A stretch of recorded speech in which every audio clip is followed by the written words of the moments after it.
ತೀರ್ಪುಗಾರಿಯ ನೆಲೆಯಲ್ಲಿ ಒಂದೆರಡು ಅಭಿಪ್ರಾಯಗಳನ್ನು ವ್ಯಕ್ತಪಡಿಸುವಂತೆ ಇಂದಿನ ಈ ಕಾರ್ಯಕ್ರಮದ ಪ್ರಧಾನ ತೀರ್ಪುಗಾರರು ಹಿರಿಯರು ಜನಪದ ಅಕಾಡೆಮಿ ಪ್ರಶಸ್ತಿ ಪುರಸ್ಕೃತರು ವಚನ ಕ್ಷೇತ್ರದ ಅಪೂರ್ವ ಸಂಘಟಕರು ಆಗಿರುವಂತಹ ಶ್ರೀಯುತ ರಮೇಶ್ ಕಲ್ಮಾಡಿ ಸರ್ ತಮ್ಮಲ್ಲಿ ವಿನಂತಿಸಿಕೊಳ್ತಾ ಇದ್ದೇನೆ. 3 ತೀರ್ಪುಗಾರರ ಪರವಾಗಿ ತಮ್ಮ ಅನಿಸಿಕೆಯನ್ನು ವ್ಯಕ್ತಪಡಿಸುವಂತೆ ವಿನಂತಿ.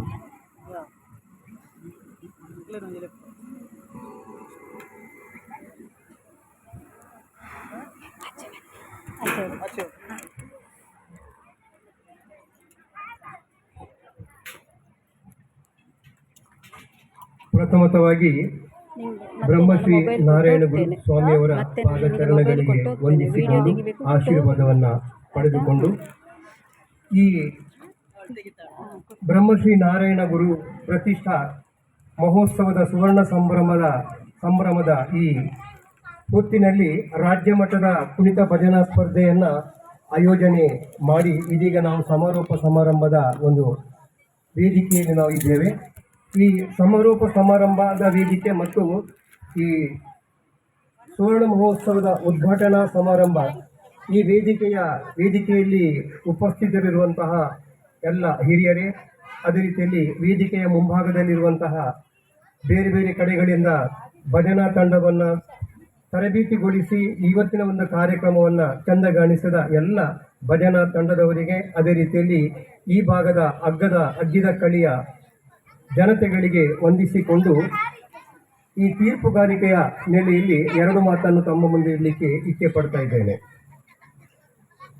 ಯುವ ಜನಾಂಗ ಚಿಂತನಶೀಲರಾಗಬೇಕಾದ್ರೆ ಇಂತಹ ಒಂದು ಸ್ಪರ್ಧಾ ವೇದಿಕೆ ಅಗತ್ಯ. ಆ ನಿಟ್ಟಿನಲ್ಲಿ ಸುವರ್ಣ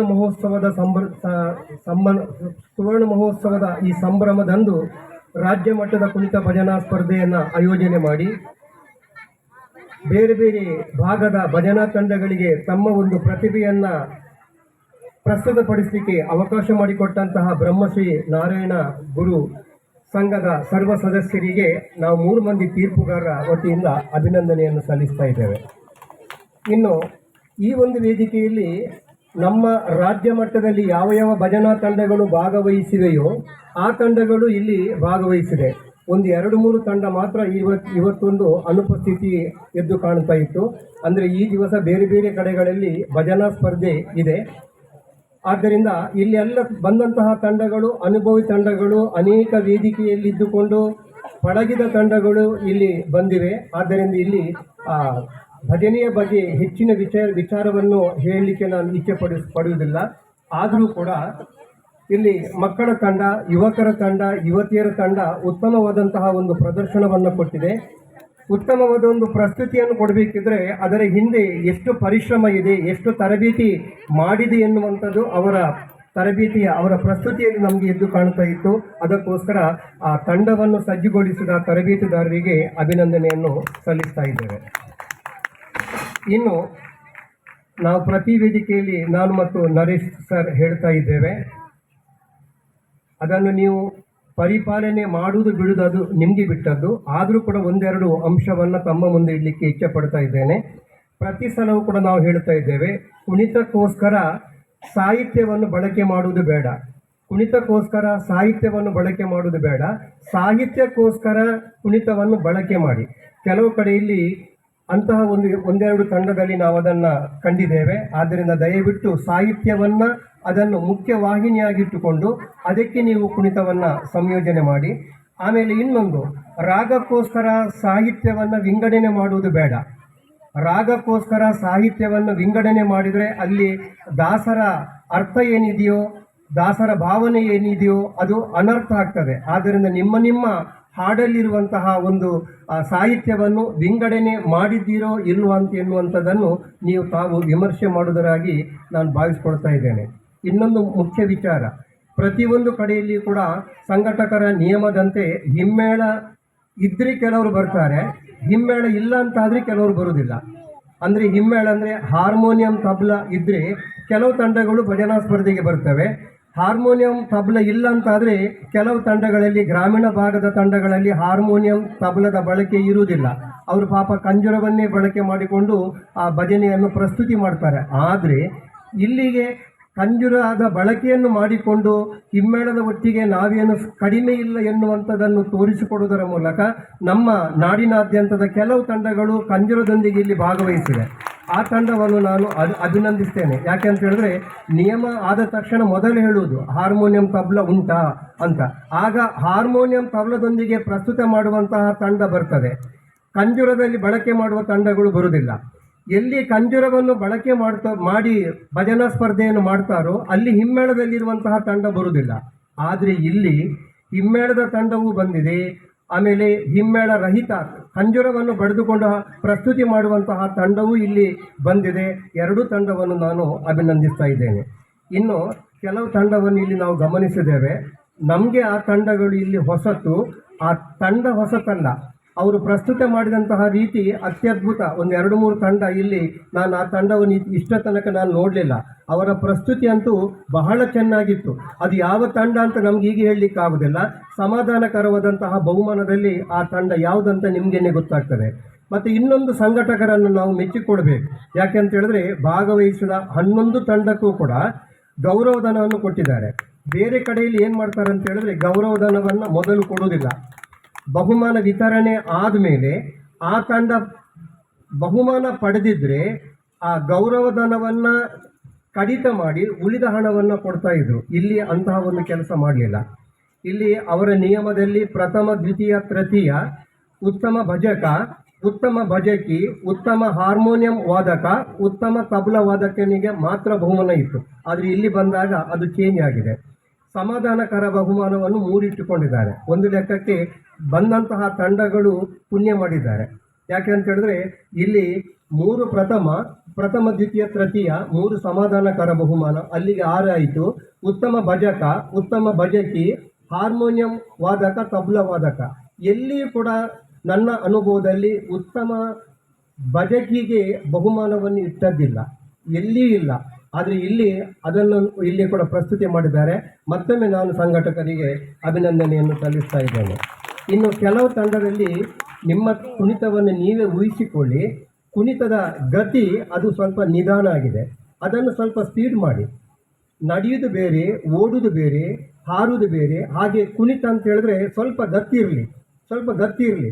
ಜನರು ನಮ್ಮನ್ನು ನೋಡುವಾಗೆ, ಅಥವಾ ನಾವು ದೇವರೊಂದಿಗೆ ಐಕ್ಯ ಆಗಬೇಕಾದ್ರೆ ಹೇಗೆ ನಾವು ಆ ಕುಣಿತವನ್ನು ಪ್ರಸ್ತುತಿ ಮಾಡಬೇಕು.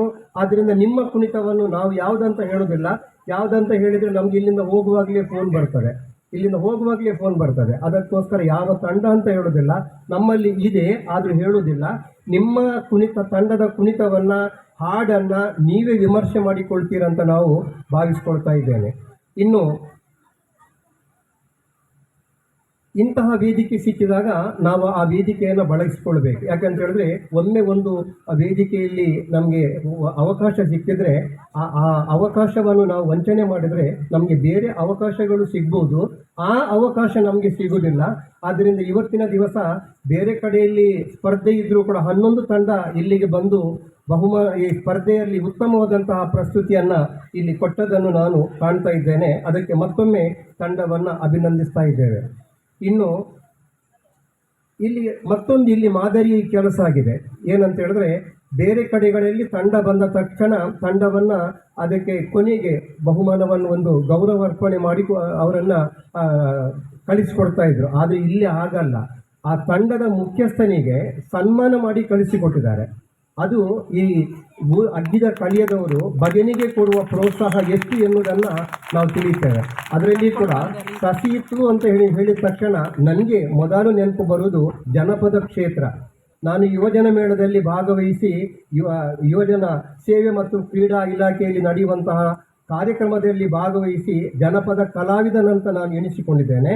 ಹಾಗೆ ಇಲ್ಲಿ ಸಸಿತ್ಲಿನ ಯುವಕ ಸಂಘ ಅದು ರಾಷ್ಟ್ರ ವ್ಯಾಪ್ತಿಯಲ್ಲಿ ಅದು ಬೆಳೆದು ಬಂದಿದೆ.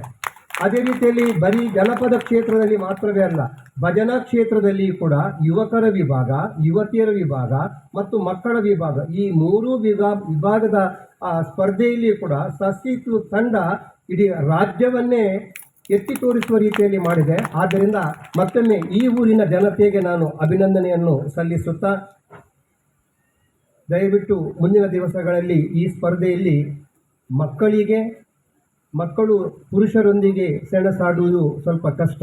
ಮುಂದಿನ ದಿವಸಗಳಲ್ಲಿ ಇಲ್ಲಿ ಕೆಲವು ಮಕ್ಕಳ ಒಂದು ಸ್ಪರ್ಧೆ ನೋಡಿದಾಗ ಅವರಿಗೆ ಪಾಪ ಬಹುಮಾನದಲ್ಲಿ ವಂಚಿತರಾಗುವುದಲ್ಲ, ಅವರನ್ನು ಮೆಚ್ಚಬೇಕು.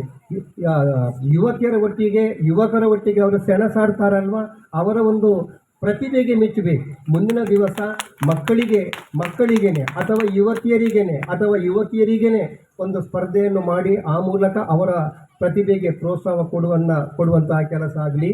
ಇನ್ನು ನನಗೂ ಸಸಿಗೂ ಕೂಡ ಒಂದು ಅವಿನಾಭಾವ ಸಂಬಂಧ ಇದೆ. ಅದರಲ್ಲಿ ಕೂಡ ಇತ್ತೀಚಿನ ದಿವಸಗಳಲ್ಲಿ ನರೇಶ್ ಸರ್, ನಾವು ಒಂದೇ ನಾಣ್ಯದ ಎರಡು ಮುಖಗಳಿದ್ದಾಗೆ.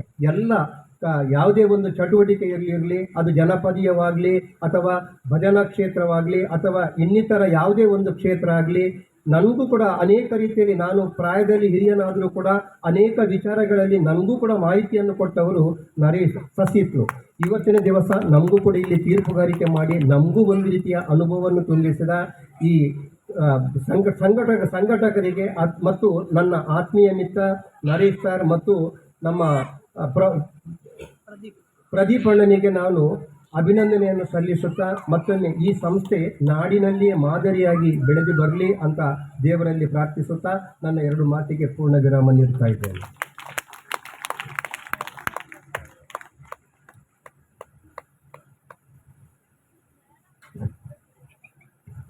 ಧನ್ಯವಾದಗಳು ಸರ್ ತಮ್ಮ ಪ್ರೀತಿಗೆ.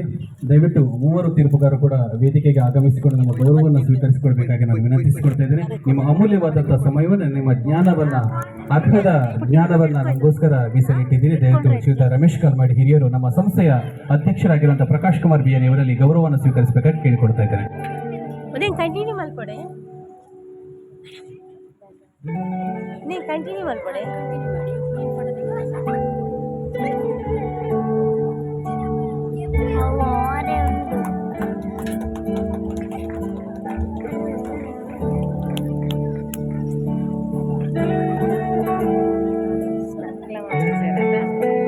ಅದೇ ರೀತಿ ಶ್ರೀಮತಿ ವಿಜಯಲಕ್ಷ್ಮಿ ಕಟೀಲ್, ಶಿಕ್ಷಕರು, ಸಾಹಿತಿಗಳು ಹೌದು, ಭಜನಾ ಸಾಹಿತ್ಯದ ಬಗ್ಗೆ ಅಪಾರವಾದಂಥ ಅನುಭವ ಉಳ್ಳವರು. ಅವರನ್ನು ಕೂಡ ಗೌರವಿಸುವಂತೆ ನಾನು ಅಧ್ಯಕ್ಷರಲ್ಲಿ ವಿನಂತಿಸಿಕೊಳ್ತಾ ಇದ್ದೇನೆ.